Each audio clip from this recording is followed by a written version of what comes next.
How do you get your team prospecting? Big question, one I've faced and one I coach on lots. What's up, my friend? Coach Courtney here with Real Estate Growth Solutions. I was just talking about this yesterday with the company that I'm working with right now, getting the team leader to the 7th level, which means they won't have any involvement with the team whatsoever, outside of a monthly meeting with the 2 team leaders that are looking after operations and sales. And in this particular case, the challenge is there's a load of leads in the database, but agents aren't dialing. And there's been some turnover in this organization as well over the years, and so they're left only now with about a dozen, 15 agents, and they really could be up to 50. And so the challenge is, of course, you need to generate revenue in order to be able to afford to supply infrastructure and additional supports that agents need. And so the question then becomes, how do we go ahead and get agents to dial? Now, a common mistake is to hire an ISA team, for example, to have them do this work for agents. Now, the challenge with that is that when you have ISAs that have these great habits of being in the CRM dialing, setting appointments for agents who aren't in the CRM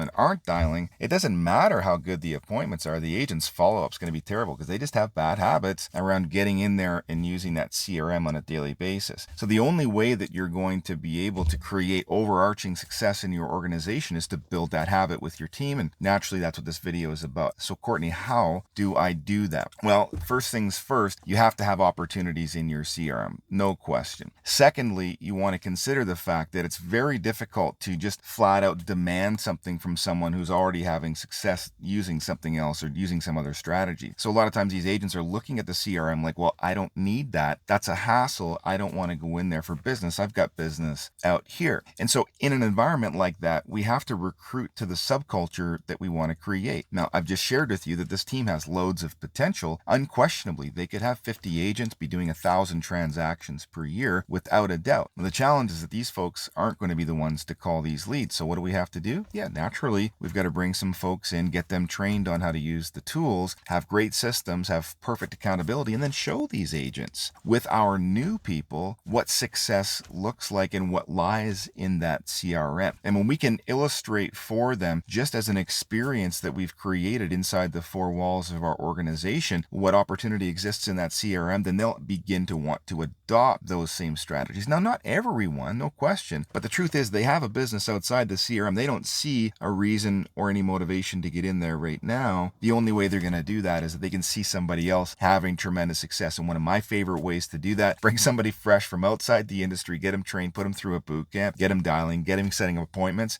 And we can get somebody setting like 5 appointments per week right out of the gate, starting in their first or second week. And once you have your seasoned agents looking at that, like that kind of opportunity exists inside the CRM, then you'll start to see those same habits adopted. Now, naturally, the beauty in that model is that we have our boot campers dialing for the agents in production because these folks aren't licensed. So the appointments go to those folks. Where do those appointments get handed off at? You guessed it, only in the CRM. And if you want those appointments, what else? Yep, guess what? You have to be in the CRM daily and you have to be on top of your leads. Otherwise, we're going to turn you off and you won't get any more of these gravy appointments. So now you've got actual financial opportunity being handed to this person. They're incentivized to now want to go into the CRM to see the opportunities that have been set for them by the boot campers. And now they're motivated to stay on top of that and slowly building that habit on their own as you've introduced that bit of accountability for them to see the opportunity. That's the way you do it. You've got to create wins for people in your organization. Going around pointing fingers and saying this is the new accountability rule doesn't work. It doesn't stick. It never abides. Nobody buys in. You have to create ways for people to win in your organization and create a change management strategy that has people opting to do the things that you would like them to do so that they can win in a way that's most meaningful to them. That's the way habits are adopted, by motivation. No different for you, no different for me. But serves you well. You like this content? Go ahead, like and follow for more. Take good care.